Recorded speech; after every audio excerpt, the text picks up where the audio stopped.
Now, we have a lot of research material to get into, so I'm going to go ahead and get straight into that. So Joseph was actually born March 16th, 1911. Now, his parents' names was Karl Mengele, and his mother's name was Walburga. He had two siblings, and he was the oldest out of the other two. Now, his brothers' names were Carl Jr. and Alois. I can't say, it's Alois. So his father owned a business, and it was called Carl Mengele and Sons Company. Now, they mainly produced farm machinery. Now, as far as Joseph goes, he was known to do very well academically in school. He had a massive interest in the music, arts, and skiing. He graduated high school in April of 1930. Naturally, Joseph went to Munich, Munich at the time was really renowned for their area of studies in academics. So that's where he decided to go to school at, naturally, was Munich, where he studied philosophy. And at that time, the school was actually the headquarters of the Nazi Party, which is where it was located at. Actually, it was 1931 when he joined the Stahlhelm Bund der Frontsoldaten. This was a paramilitary organization. He was officially became consumed with the Nazi symbol Sturmabteilung, Sturmabteilung.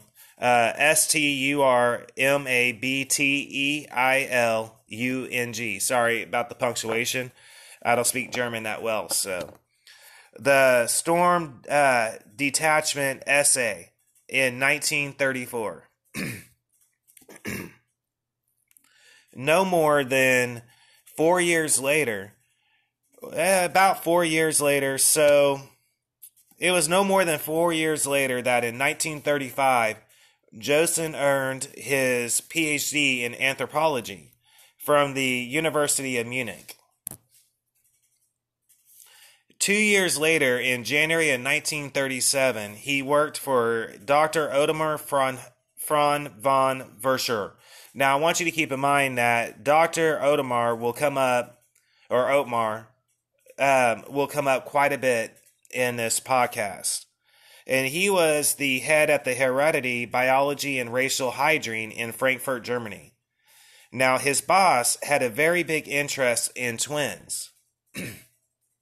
It was July 28, 1939. Joseph married Irene Schonbein, Schonbein.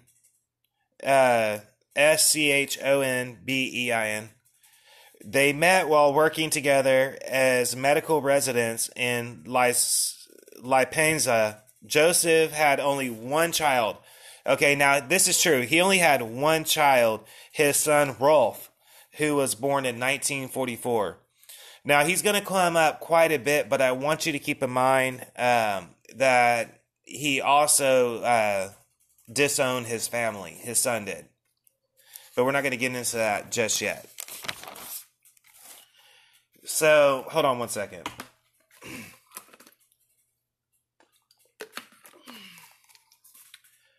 So, to understand Josef Mengele and how he did so well within the Nazi Party, you have to understand that the ideology of Nazism, they brought elements of both anti-Semitism and racial hygiene and eugenics.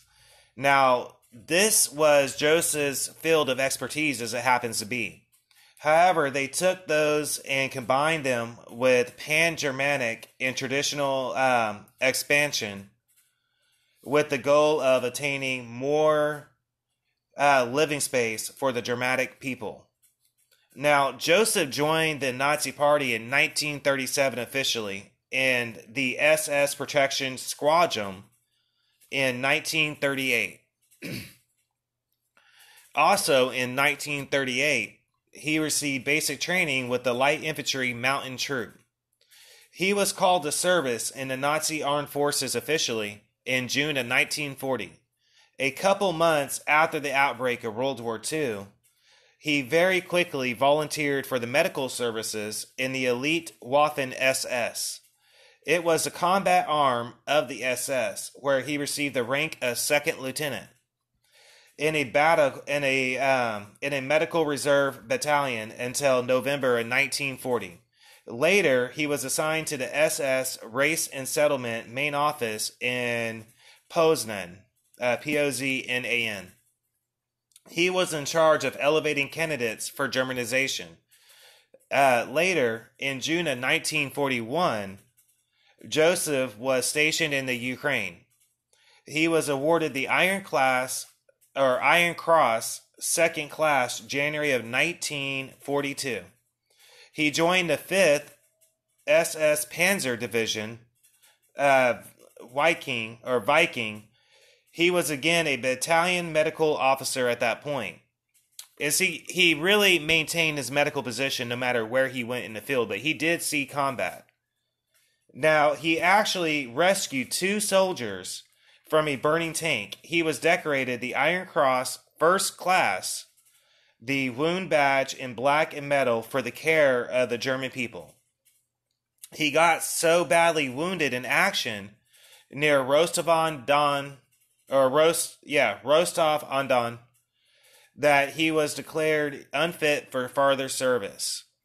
Now, once he actually fully recovered, he was transferred again to Berlin, again at the headquarters of the SS Race and Settlement main office. He again resumed a friendship with von Verschall. He was now the director of the Kaiser Wilhelm Institute of Anthropology, Human Hereditary, and Eugenics.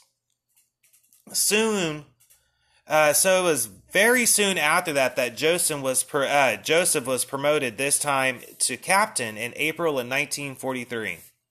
So if you study history, the next point of Josef Mengele's life is really no surprise. Let's look farther into his military career, if you could even call it that. It was early in 1943.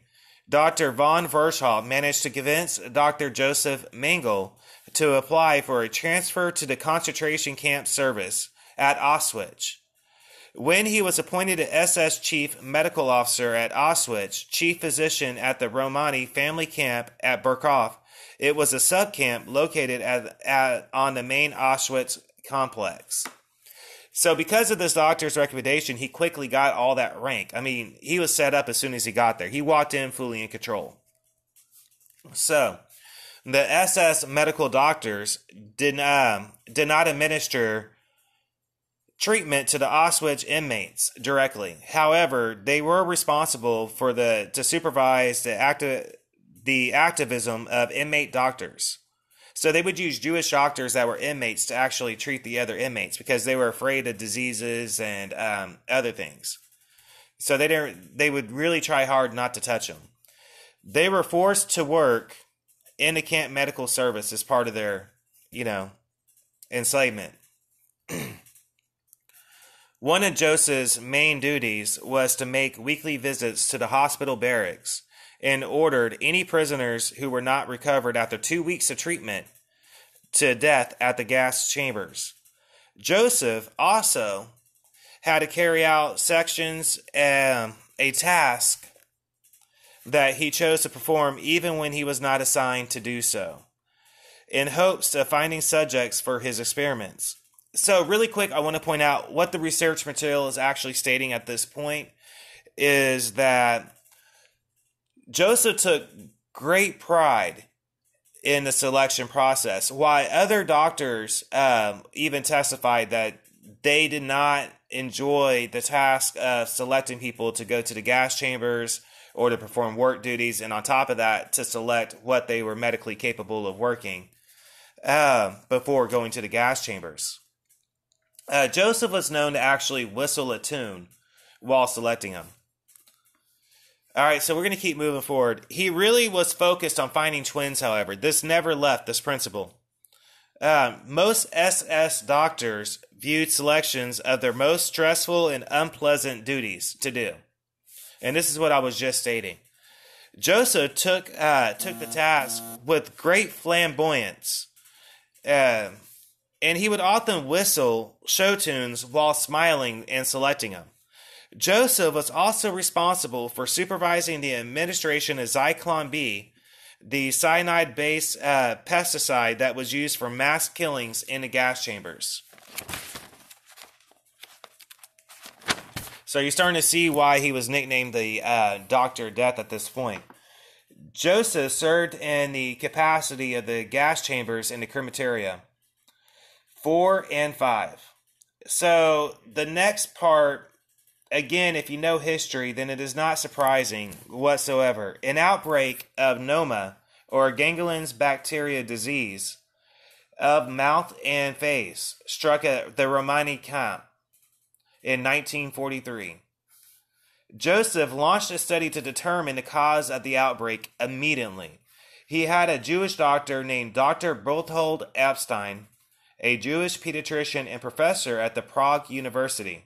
The two doctors decided to isolate the separate barracks, and several affected children were killed so that their preserved heads and organs could be sent back to the SS Medical Academy in Graz and other facilities for study. In fact, the research was ongoing when the Romani camp was liquidated and its remaining people killed in 1944. So a typhus epidemic happened in the women's camp. Joseph carried out one block of 600 Jewish women, and he sent them to their deaths immediately to the gas chambers. Later, he ordered their buildings cleaned and disinfected all occupants that he decided not to send to the gas chambers and the neighboring blocks, meaning everybody else in a block radius that was in buildings, were violently bathed, some bleeding from being scrubbed so hard, deloused a chemical bath at the same time, and then they were given new clothes before being moved into the cleaner block. Now, when I'm saying this, I want you to keep in mind and picture the scrubbing. These people were so malnourished and starved, and their skin was so fragile. They were giving a chemical bath, and they were scrubbed so hard with these brushes that their skin would come off and they would just start bleeding. The floors would be saturated in blood and chemicals and water, just saturated. But anyways, we're going to move on. The process was repeated. This process was repeated daily until Joseph was satisfied. They repeated the method again when an outbreak of scarlet fever and other diseases. He had the infected prisoners sent to the gas chambers. For those actions, he was awarded the Merit Cross, second class, with swords. He was promoted to first physician of the Burkhan subcamp in 1944.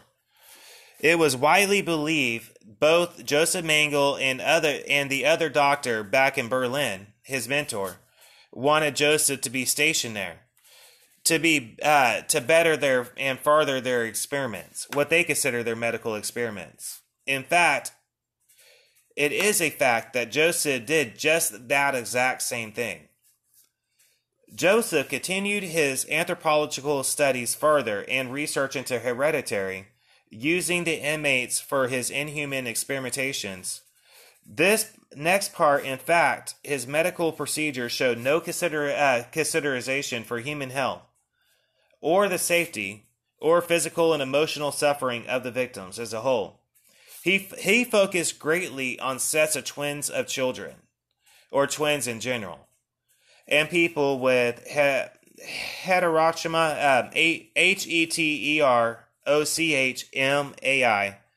iridum, or eyes of two different colors, in layman terms. Dwarfs and other people with physical abnormalities. The twin research was really vital to Josef Mengele. It was part of the Nazi. It was part of the Nazi premises of the superiority of the Aryan race. Now, it was also reported that the twin studies may also have been greatly motivated by an intention to increase the reproduction rate of the German race by improving the chances of racially desirable people having twins. Joseph research subjects were better fed and better housed than the other prisoners. He would temporarily spare them from execution from the gas chambers. In fact, he established a kindergarten and children's school who were the subjects of his experiments. However, as well as the preschool children as well, from the Romani camp, which was another word for gypsy camp. They had better living areas, better food, better treatment, and even had a playground installed. Joseph would offer the kids candy and other sweets and cake, telling them to call him Uncle Mengele, while at the same time being personally responsible for their deaths and an unknown number of victims who he killed. Who actually he killed with lethal injections, shootings, beatings, and his own deadly experiments while watching them played out.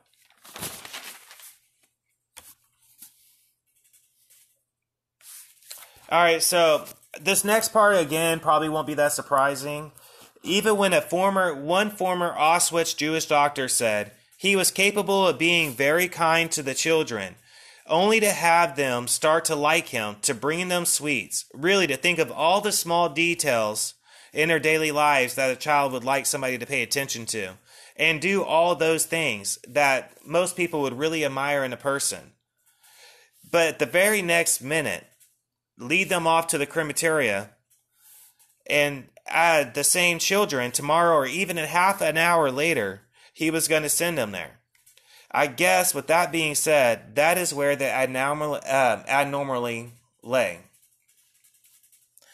We have to remember that these twins were subject to weekly experimentations, as well as measurements of their physical growth and their abilities. This was where things kind of get twisted. These experiments would include the removal of unnecessary limbs. Joseph would even infect the twins with typhus on purpose, or some type of other diseases that the Nazis were researching, literally on purpose again. He would also take one twin that he injected the blood of the disease with, and then he would take that blood and inject it into the twin sibling directly. Now, naturally, many twins and other children would die during these experiments. The ones who lived sometimes were killed by the disease or Dr. Josef Mengele personally once he could not have use for them anymore. Now, Nigel also recalled one day Joseph personally killed 14 twins by injecting their hearts with chloroform. Josef Mengele's policy became if one twin died from a disease, he would kill the other to allow comparative post-mortem reports to be produced for the justification for his medical experiments and research. Joseph's eye experiments were frankly just insane. He would try to change the twins' eye color by injecting chemicals directly into them while they were still alive and fully awake. This is where you get that famous picture of the tape being put up and down.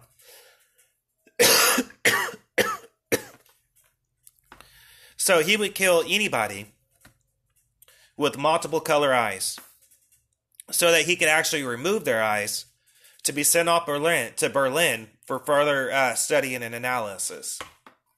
Sorry, hold on 1 minute.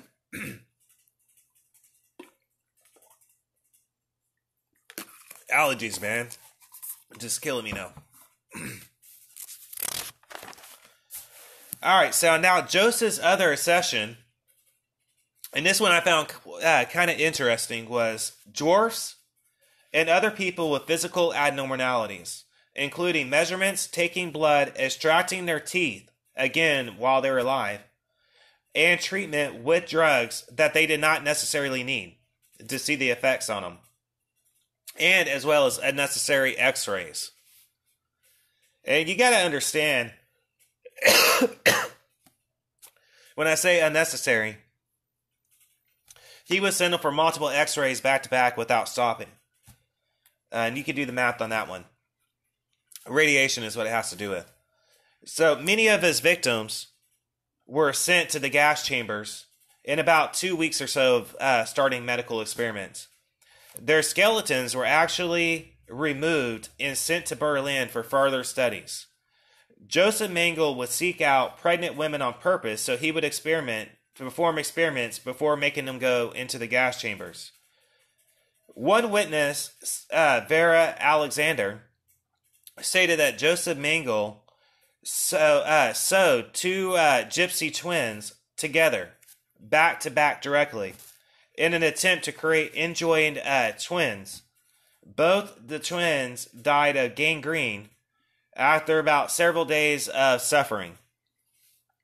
So, towards the end, twins really were getting out of hand.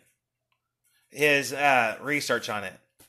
So Josef Mengele, along with several other so towards the end, things in Auschwitz was taking a dark path. The Russians were starting to move in, better known as the Red Army, to liberate Auschwitz. So Josef Mengele, along with several other Auschwitz doctors, Josef Mengele himself transferred to Gross-Rosen concentration camp in Lower Silesia, Silesia.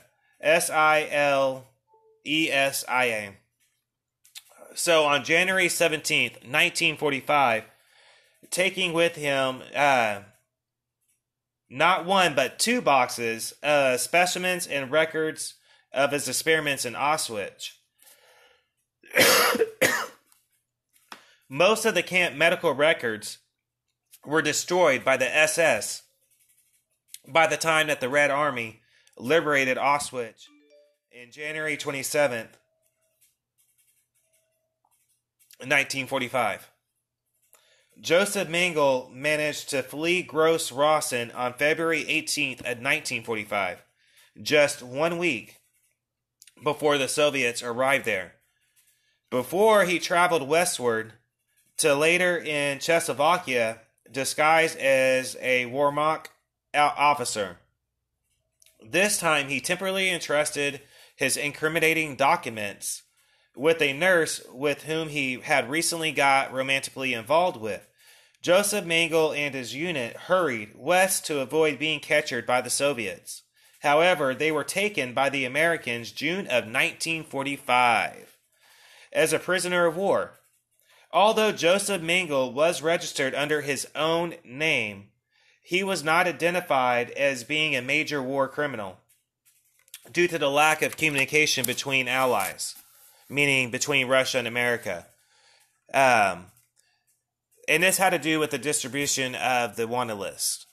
Also, the fact that Josef Mengele did not have the usual SS blood group tattoo on his hand.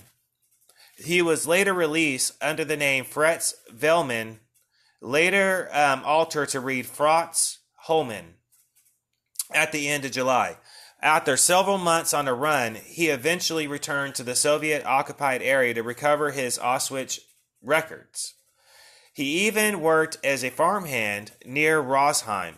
He eventually managed to escape Germany as a whole, April 17, 1949. He was convinced that his capture would mean a trial and an immediate death sentence. He was helped by a network of SS members.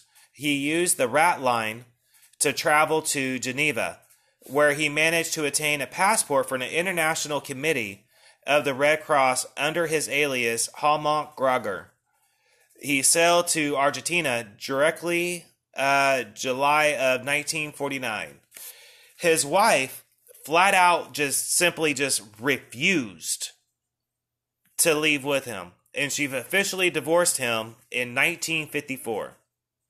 Joseph worked as a carpenter in Buenos Aires, Argentina, while lodging in a boarding house near a suburb in Vicente Lopez. Only a few weeks later, he moved into the home of a Nazi sympathizer in a rich neighborhood of the Florida Este. He actually worked as a salesperson for his family's company, Carl Mengele and Sons still. So he had balls. He was still connected to his actual name the whole time. In fact, in 1951, he began making frequent trips to Paraguay as a regional salesperson. He moved into an apartment in central Buenos Aires, Argentina in 1953. He used his family's funds to buy part interest in a carpentry concern. He then rented a house in a suburb of Olivos, or Olivos, in 1954. So, you got to understand that although he was using his old name, he was being helped by both Nazi sympathizers throughout Argentina. And you really have to understand this to understand this point in World War II history. And I mean, you really got to understand the connection between Argentina and Germany. So an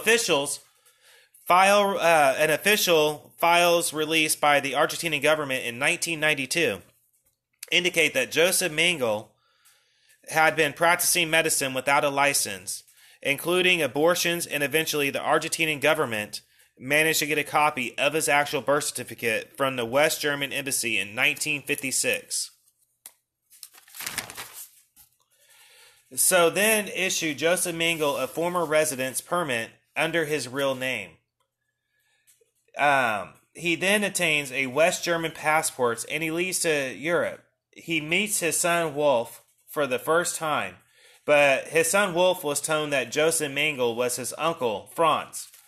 He went on a ski trip actually to Switzerland with his ex-sister-in-law.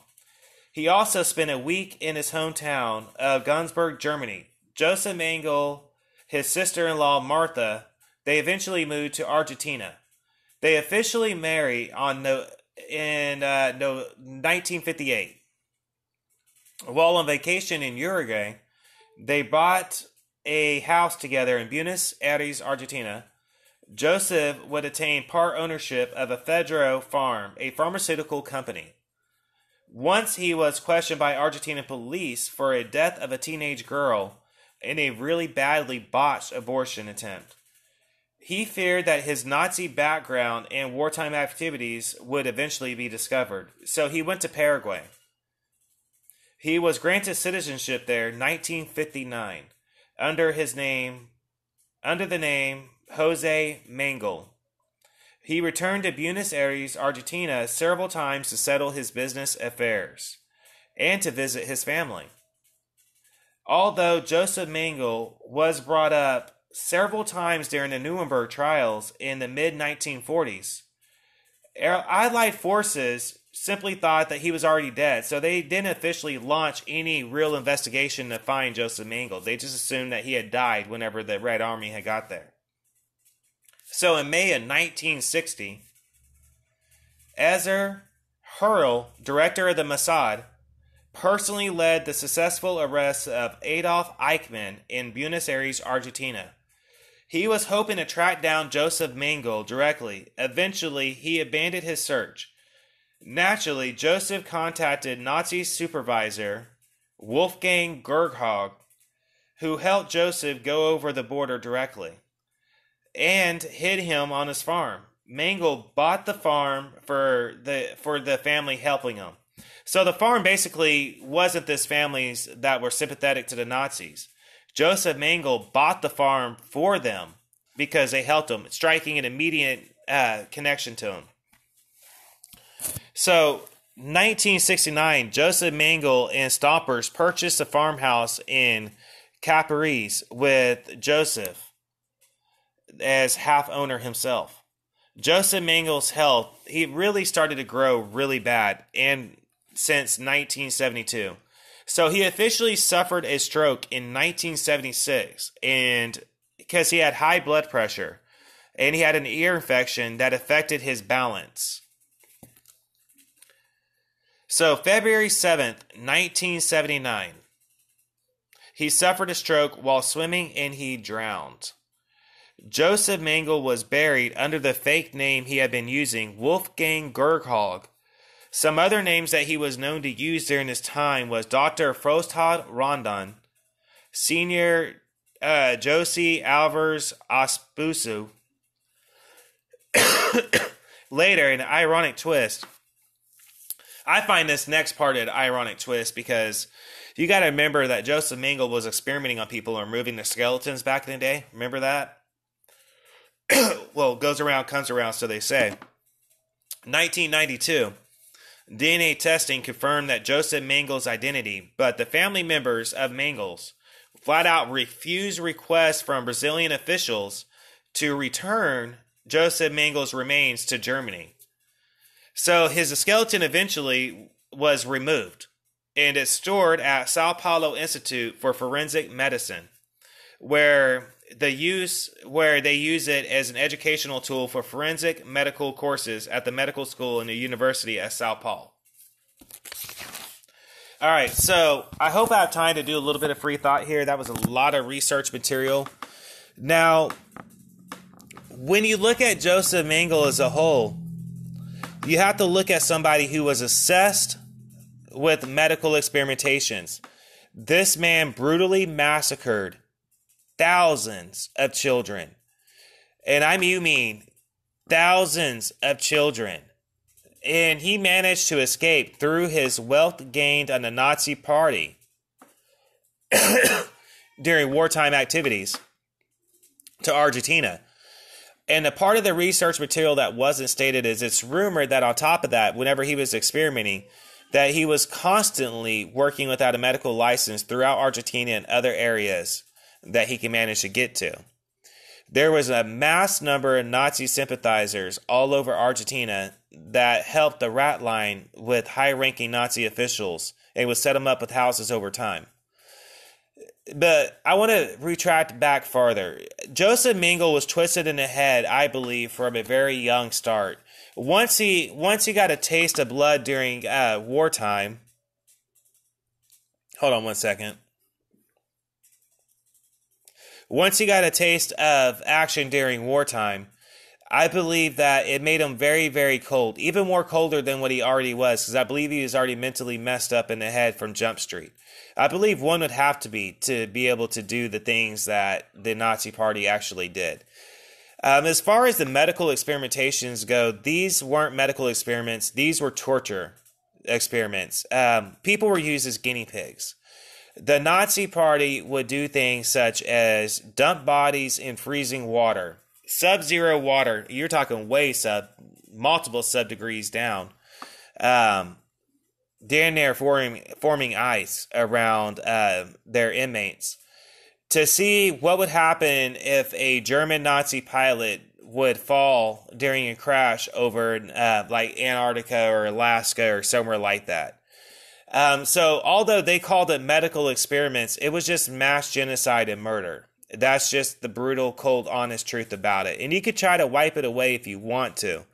But it will never, the stain of it will never go away. There was pictures of people standing in front of mountains of clothes, mountains of shoes, mountains of bodies, just piled mountains high. You're talking just gigantic hillsides, just of bodies piled everywhere. Wheelbarrows full of nothing but teeth. Whole rooms packed of nothing but people's hair. Every bit of these inmates that weren't burnt up in the crematoria were utilized in the Nazi wartime efforts, especially during the end because they were getting desperate for material. So nobody was spared.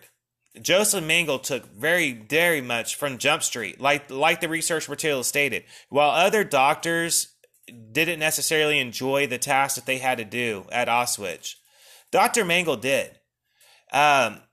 In fact, it was widely known that Dr. Josef Mengele would actually play the accordion, musical instruments, while having picnics while the people that he sent off to the crematoria. You could see it off in a distance, and you could see smoke coming out from these people's ashes. And he would just have a picnic with other people at Auschwitz, like everyday life.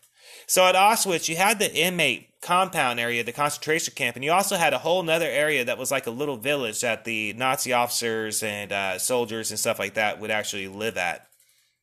These people, although a lot of Nazis were known to not want to touch the Jews or gypsies or LGBT, as we call them nowadays, back then they just said gay.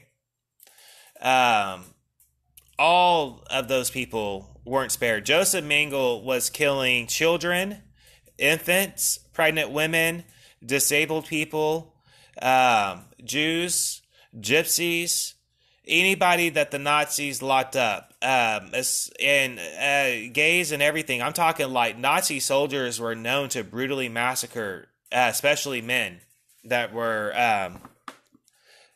that swung that way. Josef Mengele took great pride in it. Often Josef Mengele would do things like pull out his side revolver and have a line of children and shoot them directly in the head. As the research material stated, if these children were found to have something that Josef Mengele wanted to study, in his words, if their body had something that he wanted to study, he would just shoot them in the head instead of sending them to the gas chamber so that they could immediately perform an autopsy to remove every bit of body part that they could utilize for medical experiments or that he wanted to further study. So in a twisted sense, he did feel like he was a doctor. His son actually went on record stating that he disowned his whole family because the whole family was sympathetic towards the Nazi cause and would say that Josef Mengele was a hero and that he was doing everything he could to maintain the German people's health, no matter what the task had to do, and that he was a wartime hero. And his son, Wolf, said that he simply could not take it. He just could not take it. And he disowned his whole family. In fact, Wolf is actively doing seminars right now to where he's speaking about the atrocities that happened at Auschwitz. He said that he's worried that so many people are going back to that type of ideology. You're starting to see people swing back towards socialism. And that's exactly what he was talking about. Most people that were alive during the Cold War, most people that were alive during World War II, that lived through all these scares of the Nazis, the Soviets, the Chinese army, the Vietnamese, like all of it, the socialism and communism. People that grew up during that time period should have a fear, a healthy fear, because they know what the governments that had control of these type of people were able to do. We have to keep that in mind. People, like he said, like Wolf said in this documentary, history will repeat itself if people forget what happened. He said because people are starting to go back towards that way of thinking. So, and that's my school of thought on it, quite honestly, is I'm seeing a re-emergence of it all. But I don't want to get into that right now. I'm going to keep it on Josef Mengele as a whole. So while he was on a run, so we covered a little bit about, no, let me back up. So the pregnant women that he would actually experiment on, he would also inject them with chemicals. He would inject them with what he deemed medical chemicals to help in the chances of making a twin. And if the pregnant woman was actually born or actually gave birth to twins, quite often they were treated quite well up until birth. And then they would take the twins, and then the pregnant woman's body parts would be taken, or she would be sent off to the gas chamber. So we can't forget the concentration camps. I find it disturbing as there's such a large number of people that forgot about the Holocaust, that do not even consciously think about it anymore whatsoever. They don't think about the horrific crimes that happened in World War II. Both from the German people and the Russian people and the Italian people and the Japanese people and the blah, blah, blah, blah. We could go on and on like that, but let's not do that. This is during World War II, during the 40s, when communism and socialism was at full swing. And a lot of people seem to be forgetting about what life was like back then. Now, me personally, I didn't live back then, but I am a history buff, so I'm very aware of what these people are saying when they're saying that they're giving these seminars to try to remind people of the atrocities of what happened. I fully understand what they're saying, because I do think that a lot of people are forgetting. I don't want to give out the estimate. I'm going to include it in the slideshow. I don't want to give out the estimate, but it is an alarming number of students that were surveyed that have no memory or no knowledge of the Holocaust and barely any knowledge about World War II whatsoever. That is a very alarming thing. And that's more political, so I don't want to get into that in this episode. I might touch bases on the educational system and direction that it's gone from, whatever. I haven't fully decided on that because I got a lot of other stuff that I'm going to try to get through. Joseph Mengele, I wanted to tackle this subject because Dr. Death was one of the worst criminals, in my opinion, in war history, or in world history, period. Because Josef Mengele would keep his patients alive while amputating their limbs, while injecting chemicals into their eyes, by pulling out their teeth while they're giving birth. He would do things like cut open their inner thighs completely, cut down say this is your thigh. He would cut down from the knee all the way up. And then he would fold it out like as if you're taking a pork loin. Like, if you've ever been involved in cooking, when you take a thick pork loin, or butterfly cut is what it's called, okay? He would butterfly cut it open and fold it over, okay? So these are just some of the things that they would do. They're horrific crimes. And I wanted to do an episode on World War II. I wanted to do somebody that was different. Everybody that talks about World War II, they always talk about Adolf Hitler. They always talk about Henry Himmler, the chicken farmer. You know what I mean? Very few people will talk about Josef Mengele. Josef Mengele and Heimlich Himmler. Sorry about the punctuation just a second ago. Heimlich Himmler and Josef Mengele together. Now Heimlich Himmler would have been Josef Mengele's supervisor, his superior officer of the Waffen SS. Now, granted, they were both equally twisted and insane people, but in my opinion, they were the two of the worst people in World War II history, because both of those individuals were very, very, very, very, very, very much responsible for the concentration camps, to be perfectly blunt. And that's why I feel like those two should be covered so much by people that do World War II stuff, because they really were obsessed with the ideology. Dr. Josef Mengele was obsessed with eugenics. Now, I do want to point out, though, that when you get into the 1940s and 1930s, eugenic science and hereditary science was a very new concept, not just in Germany, but globally. It was a massive new type of science, and I'm talking people were obsessed with it. And Josef Mengele was very, very, very much obsessed with eugenics, and he was obsessed with twins, because Josef Mengele was convinced that he could find a way to make people produce twins instead of one child, but to give birth to twins and triplets. He was convinced he could find a way to do this. And then I think a lot of the other things that he did was just off-the-wall experiments that he dreamed of. Like how he got the idea to take those two twins while they were alive, and he sewed their bodies together while they were alive and just watched them die, basically. That's why I think he's sadistic. That's why I think Josef Mengele is probably one of the worst people of all time, because he, quite frankly, just took so much pleasure in it. The other part I want to point out, what makes Josef Mengele stick out to me on the true crime aspect, is the fact that he was very much aware and he took pleasure in the crimes that he was doing. He took pleasure in the massacring of the victims that he did. He took pleasure in the responsibility of deciding who gets to go work and who goes directly to die. He took pleasure in all this. He even had the ability to go up to the children and comprehendingly go, "Let me be your best friend. Let me be your uncle," and then at the same time kill you while experimenting on you, or just directly sending you off there because you have some disease. So Josef Mengele was a sadistic, insane serial killer. You could call him a war criminal. You call him one of the most barbaric war criminals that ever walked the earth, and you would not be wrong in saying that whatsoever.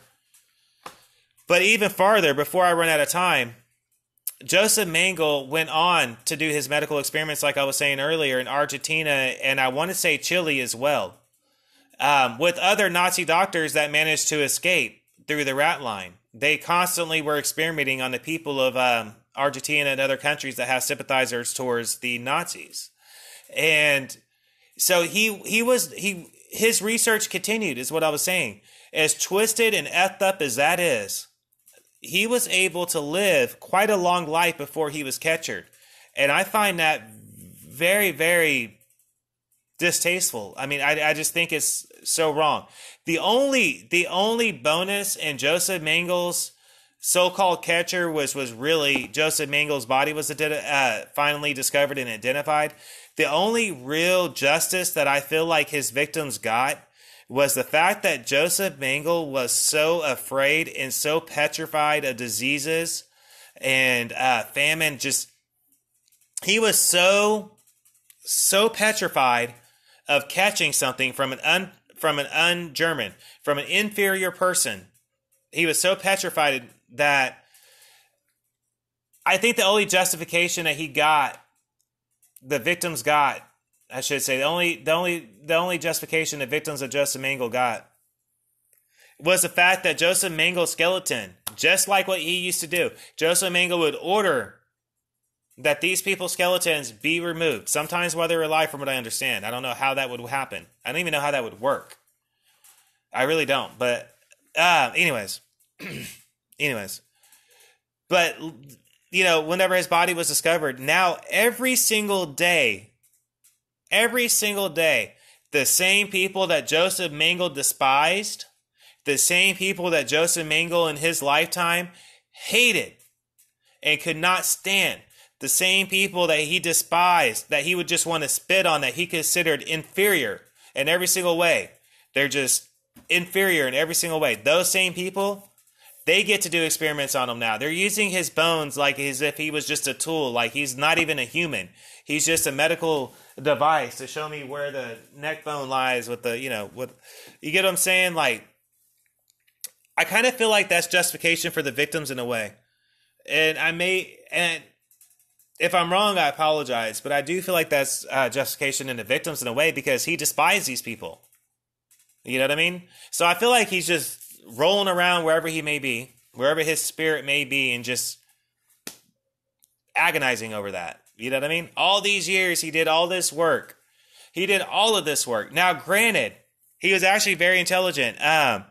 One Jewish doctor actually stated that if Josef Mengele wasn't assessed with twins and wasn't assessed with his twisted research, meaning the murders and the war crimes, the experiments, the Jewish doctor stated that if Josef Mengele wasn't assessed with his human experimentation projects, some of his medical research that he found while doing this could be considered valid medical research. That was from the words of a couple of other doctors that were interviewed for this one documentary I was watching while I was doing research for this episode.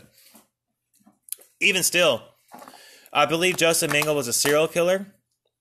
I think he was twisted. I think he was insane. I think Josef Mengele showed no remorse his whole life.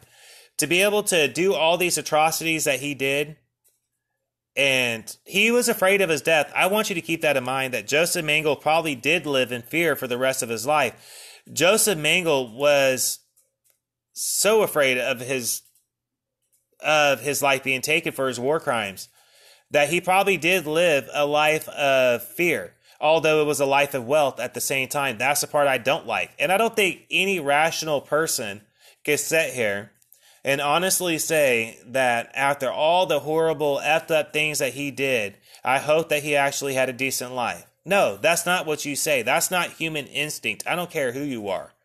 The only way that you would actually say anything like that is if you really were okay with the stuff that the German people were doing during this time. And if you are, then, well, I don't know. But me personally, I just think he's fucked up for what he did. It was messed up what he did to these children. And I think that's even more the most messed up part to me about it was the amount of his victims that were actually children. Literally just children. So, with that said, this has been Mike for Working Class Thoughts, and this segment has been on Joesph Mengele. He's got some other nicknames like Dr.Death and Angel of Light and Angel of Darkness.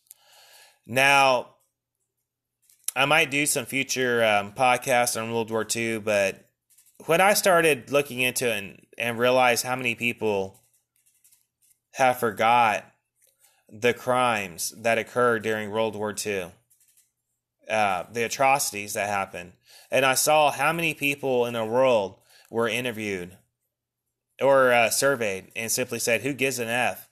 Who cares? Who cares? So what? That's why I decided to do this podcast, because I am somebody who, is cliche as it sounds, I believe that if history isn't properly taught, we're doomed to let history repeat itself again. We must remember history so that history does not repeat itself. And that's the reason why I wanted to do this podcast. That's the reason why. Josef Mengele, his atrocities at Auschwitz, the atrocities at the other concentration camps throughout all of occupied Europe during that time, war crimes in general during this time period should not be forgotten. Let us not forget that although the Red Army in this story were the liberators of Auschwitz, because they were considered allies at this point, let us not forget that even during this time period, they were guilty of war crimes as well. They would do stuff like rape women, the same things, kill children. In fact, cannibalism. But that's going to be a podcast for another day. And that one might be coming sooner than what you might actually think, if you're still with me. So I got some different ideas I'm toying around with in my head about. But at any rate, this has been Josef Mengele, a.k.a. Dr. Death, and Auschwitz. This has been Mike for Working Class Thoughts. Everybody stay tuned. We do have a slideshow coming your way. And I'm going to start work on a new episode. Everybody have a good day.